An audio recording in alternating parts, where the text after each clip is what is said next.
ಶ್ರೀ ಗುರುಭ್ಯೋ ನಮಃ.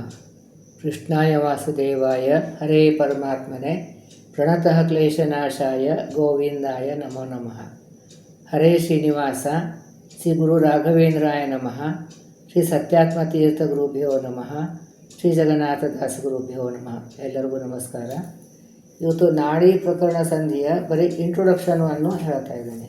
ಅಂದರೆ ನಾಡಿ ಅಂತಂದರೆ ಏನು ಸ್ವಲ್ಪ ಸಂಕ್ಷಿಪ್ತವಾದಂಥದ್ದು ಮಾಹಿತಿಯನ್ನು ಕೊಡ್ತೀನಿ. ಆಮೇಲೆ ನಾಳೆಯಿಂದ ಪ್ರತಿಯೊಂದು ನುಡಿದ ಅರ್ಥವನ್ನು ಸಾರಾಂಶವಾಗಿ ನೋಡ್ಕೊಂಡು ಹೋಗೋಣ. ಈ ನಮ್ಮ ದೇಹದಲ್ಲಿ 72,000 ನಾಡಿಗಳಿವೆ ಅಂತ ಪ್ರತಿಯೊಂದು ಸಂಧಿಯಲ್ಲಿ ಬಂದದೆ. ಅದು ಹೇಗೆ ಇರ್ತದೆ ಅಂತಂದರೆ, ಒಂದು ಸುಷುಮ್ನ ನಾಡಿ ಒಂದು ಸ್ಟ್ರೇಟಾಗಿ ಹೋಗಿರ್ತದೆ. ಅದೇ ನಾವು ಕೂಡ್ತೀವಲ್ಲ ಆ ಜಾಗದಿಂದ ಅಲ್ಲಿ ತುಂದಿ ಅಂತ ಒಂದು ಗಂಟೆ ಇದೆ, ಅದು ವೃಷಣಾಸನ ಅಂತ ಹೇಳ್ತಾರೆ. ಅದನ್ನೆಲ್ಲ ಕೂಡ್ತೀವಲ್ಲ ಆ ಭಾಗದಿಂದ ಒಂದು ತುಂದಿ ಗಂಟೆ ಇರ್ತದೆ. ಅಲ್ಲಿಂದ ಸ್ಟ್ರೇಟವಾಗಿ ಸುಷುಮ್ನ ನಾಡಿಯನ್ನು ಹೋಗ್ತದೆ. ಆಮೇಲೆ ಅದರದ್ದು ಒಂದೊಂದು ಸ್ಥಾನದಲ್ಲಿ ಒಂದು ಹಿಂಗೆ 4 ಭಾಗಗಳಿರ್ತವೆ. ಅಂದರೆ ಪೂರ್ವ, ಪಶ್ಚಿಮ, ದಕ್ಷಿಣ, ಉತ್ತರ ಈ ರೀತಿಯಾದಂಥದ್ದು 4 ಬ್ರಾಂಚ್ ಆಗ್ತದೆ. ಆಮೇಲೆ ಅದೇ ಸುಷುಮ್ನ ನಾಡಿ ಮೇಲೆ ಒಂದೊಂದು ಸ್ಥಾನದಲ್ಲಿ ಈ ಕಮಲಗಳದು ಮತ್ತು ಚಕ್ರಗಳದು, ನದಿಗಳದು, ದೀಪಗಳದು, ಅದು ಕಮಲದ ಅಭಿಮಾನ ದೇವತೆಗಳು, ಅಲ್ಲಿದ್ದಂಥ ಭಗವದ್ ರೂಪಗಳನ್ನು ಇದೆಲ್ಲ ಚಿಂತನೆ ದಿನನಿತ್ಯ ಮಾಡಬೇಕು.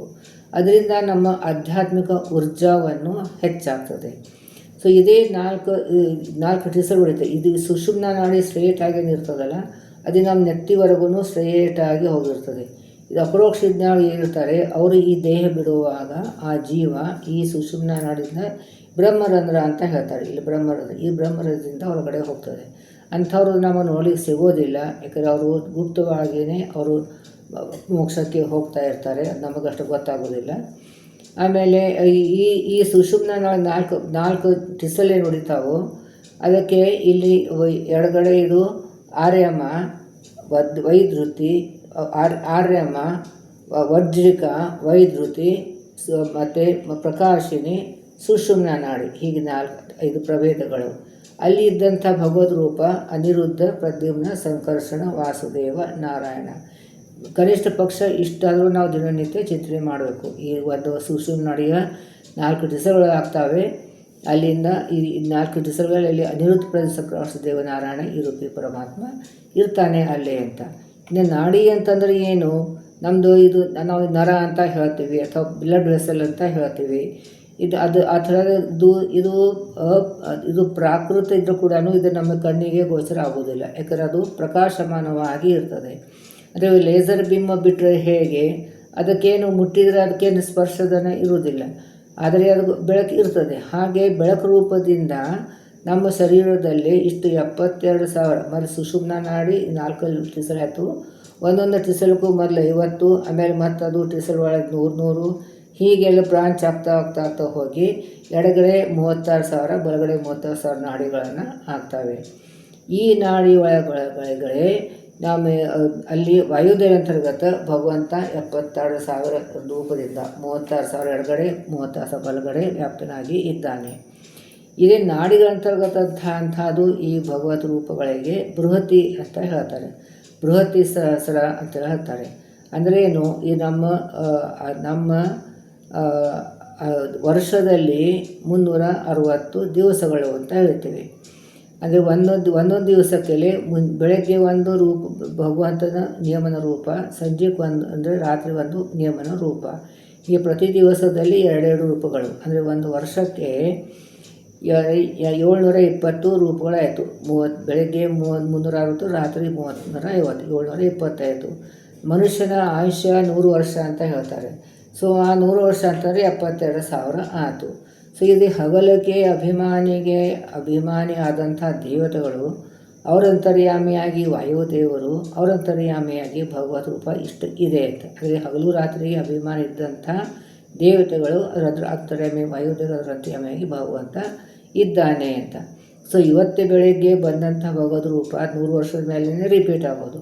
ಸೊ ಅದಕ್ಕೆ ಇದು ಬೃಹತಿ ಸಹಸ್ರ ಹೋಮ ಅಂತ ಹೇಳ್ತೀವಿ. ಅದೇ ನಮ್ಮ ಆಯುಷ್ಯದ 100 ವರ್ಷದಲ್ಲಿ ಎಷ್ಟೆಷ್ಟು ಭಗವದ್ ರೂಪ ಬರ್ತದೋ ಅಷ್ಟು ಭಗವದ್ ರೂಪಗೆ ನಮಗೆ ಆಯುಷ್ಯ ಕೊಟ್ಟು, ಇಷ್ಟು ಆರೋಗ್ಯ ಕೊಟ್ಟು ಸಾಧನೆ ಮಾಡಿಸಿದ್ದಕ್ಕೆ ಒಂದು ಕೃತಜ್ಞತಾ ಸಮರ್ಪಣೆ ರೂಪವಾಗಿ ಬೃಹತಿ ಸಹಸ್ರ ಹೋಮ ಮಾಡುವಂಥ ಪದ್ಧತಿ ಇದೆ. ಅಂದರೆ ಅಷ್ಟು ರೂಪಕ್ಕೂ ನಾವು ನಮಗೆ ಆಯುಷ್ಯ 100 ವರ್ಷ ಇರ್ತದೋ ಇಲ್ಲೋ ಗೊತ್ತಿಲ್ಲ. ಅಂತೂ ನಮ್ಮ 100 ವರ್ಷಕ್ಕೆ ಇಷ್ಟು ಭಗವತ್ ರೂಪಗಳನ್ನು ಇದ್ದಾವೆ ಅನ್ನೋದನ್ನು ಅಲ್ಲಿ ತೋರಿಸ್ಕೊಡ್ತಾ ಇದ್ದಾರೆ.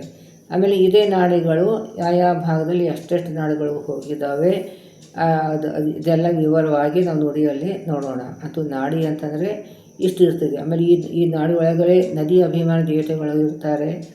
ಅದಕ್ಕೆ ನಾವು ಬೆಳಗ್ಗೆ ಎದ್ದ ತಕ್ಷಣ ಧ್ಯಾನ ಸ್ನಾನ ಅಂತ ಹೇಳ್ತೀವಲ್ಲ, ಈ ಸುಷುಮ್ನ ನಾಡಿ ಮೇಲೊಳಗೆ ಬಂದಿದೆ. ಎಲ್ಲ ನಾಡಿ ಒಳಗಡೆ ಎಲ್ಲ ನದಿಗಳ ಅಭಿಮಾನಿ ದೇವತೆಗಳಿದ್ದಾರೆ.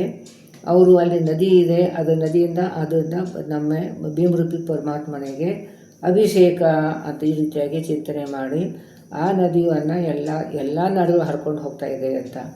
ಆಮೇಲೆ ನಾವು ತಿನ್ನೋದಂಥ ಅನ್ನವನ್ನು ಈ ಸಮಾನವಾಯು ಇರ್ತಾರೆ, ಪ್ರಾಣಾಪಾನು ವ್ಯಾನರೂಪಿ ವಾಯು ಇರೋದನ್ನೆಲ್ಲ ಪಚನ ಮಾಡ್ತಾರೆ, ರಸವನ್ನು ಬಗ್ತದೆ. ಆ ರಸವನ್ನು ಈ ಭಗವಂತ ಎಲ್ಲ ನಾಡಿ ಒಳಗಡೆ ಎಲ್ಲ ನಾಡಿಗಳೆಲ್ಲ ಇಂದ್ರಿಯಗಳಿಗೆ ಸಪ್ತಧಾತುಗಳಿಗೆ ಎಲ್ಲ ಕಡೆಯೂ ಇಡೀ ಶರೀರದಲ್ಲಿ ವ್ಯಾಪ್ತವಾಗಿದೆ. ಸೊ ಅಲ್ಲಿ ನಾವು ಮಾಡಿದಂಥ ಅನ್ನವನ್ನು ಅದು ರಸವನ್ನು ತೆಗೆದು ಆಯಾ ರಸವನ್ನು ಆಯಾ ನಾಡಿ ದ್ವಾರ ಹೋಗಬೇಕು, ಎಲ್ಲೆಲ್ಲೂ ಹೋಗಬೇಕು. ಅದು ಒಂದೊಂದು ಇಂದ್ರಿಯಗೆ ಒಂದೊಂದು ಧಾತುಗಳಿಗೆ ಬೇರೆ ಬೇರೆದಂಥ ರಸವನ್ನು ಬೇಕಾಗ್ತದೆ. ಆ ರಸವನ್ನು ಅಲ್ಲಿ ಕೊಟ್ಟು ಅಲ್ಲಿ ನಮಗೆ ದೇಹಕ್ಕೆ ಪುಷ್ಟಿಯನ್ನು ಭಗವಂತ ಕೊಡ್ತಾನೆ ಅಂತ. ಆಮೇಲೆ ಇನ್ನೊಂದು ರಸದ ಅರ್ಥ ಅಂತಂದ್ರೇನು, ಅಲ್ಲಿ ನಾವು ಉಂಡದಂಥ ಅನ್ನದಲ್ಲಿ ಭಗವಂತ ಈ ದೇವತೆಗಳ ರೂಪ ಇರುತ್ತೆ, ಆ ದೇವತೆಗಳೆಲ್ಲ ಆಯಾ ರೂಪ ಅವ್ರಿಗೆ ಕೊಡ್ತಾನೆ ಅಂತ, ಅಂದರೆ ಅವ್ರ ಭಾಗವನ್ನು ಅವ್ರು ಕೊಡ್ತಾನೆ ಅಂತ.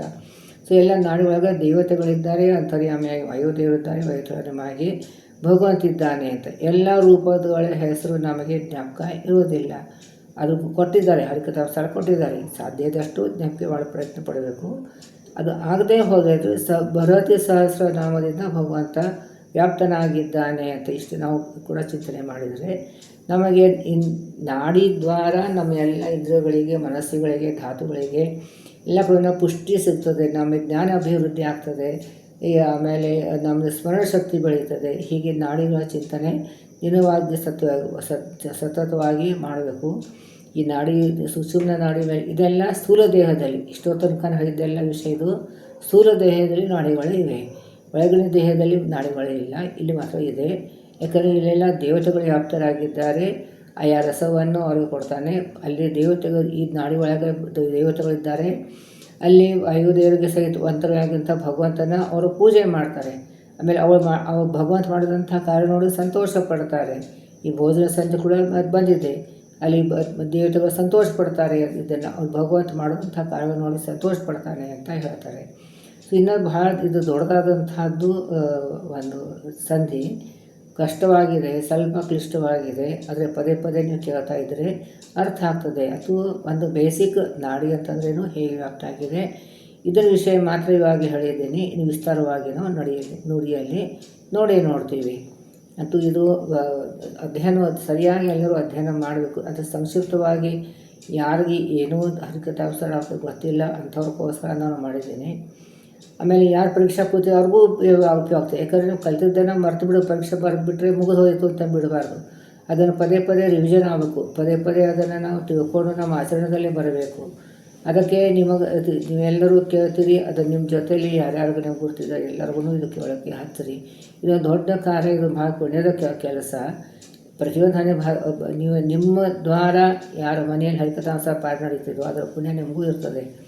ನೀವು ಹೇಳಿದ್ದಕ್ಕೆ ಮಾಡಿದರೆ ಅವ್ರು ಮಾಡಿದಂಥ ಪುಣ್ಯದಿಂದ 8 ಭಾಗ ಪುಣ್ಯ ನಿಮಗೆ ಬರ್ತದೆ. ಸೊ ಇದು ಪ್ರಸಾರ ಮಾಡೋಕ್ಕೆ ಅವಶ್ಯವಾಗಿ ನಾವು ಎಲ್ಲರೂ ಸೇರಿ ಪ್ರಯತ್ನ ಪಡಬೇಕು. ನೀವು ಎಲ್ಲ ಪ್ರಯತ್ನ ಪಡಬೇಕು.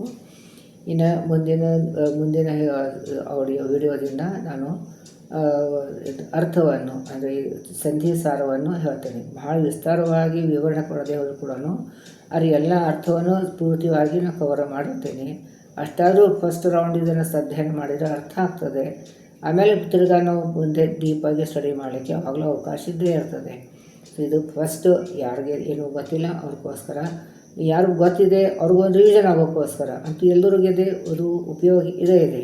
ಸೊ ರೆಗ್ಯುಲರ್ಲಿ ಕೇಳಬೇಕು ಅಷ್ಟೇ. ಅಷ್ಟೆಲ್ಲ ನೀವು ಮಾಡಿ ನಿಮ್ಗೆ ಗೊತ್ತವ್ರಿಗೆ ಕೇಳಿ ಕೊಡ್ರಿ. ಅದು ಇದೆ ಇದು ಪ್ರಸಾರವನ್ನು ಮಾಡೋಕ್ಕೆ ಎಲ್ಲರೂ ನಾವು ಪ್ರಯತ್ನ ಮಾಡೋಣ. ನಾಹಂಕರ್ತ ಹರಿಕರ್ತ ಹರಿಪ್ರೇರಣ ಹರಿಪ್ರೀತ್ಯರ್ಥ ಪತಿ ಅಂತರ್ಗತ ಮಧ್ವಾಂತರ ಶ್ರೀ ಕೃಷ್ಣ ಅರ್ಪಣ.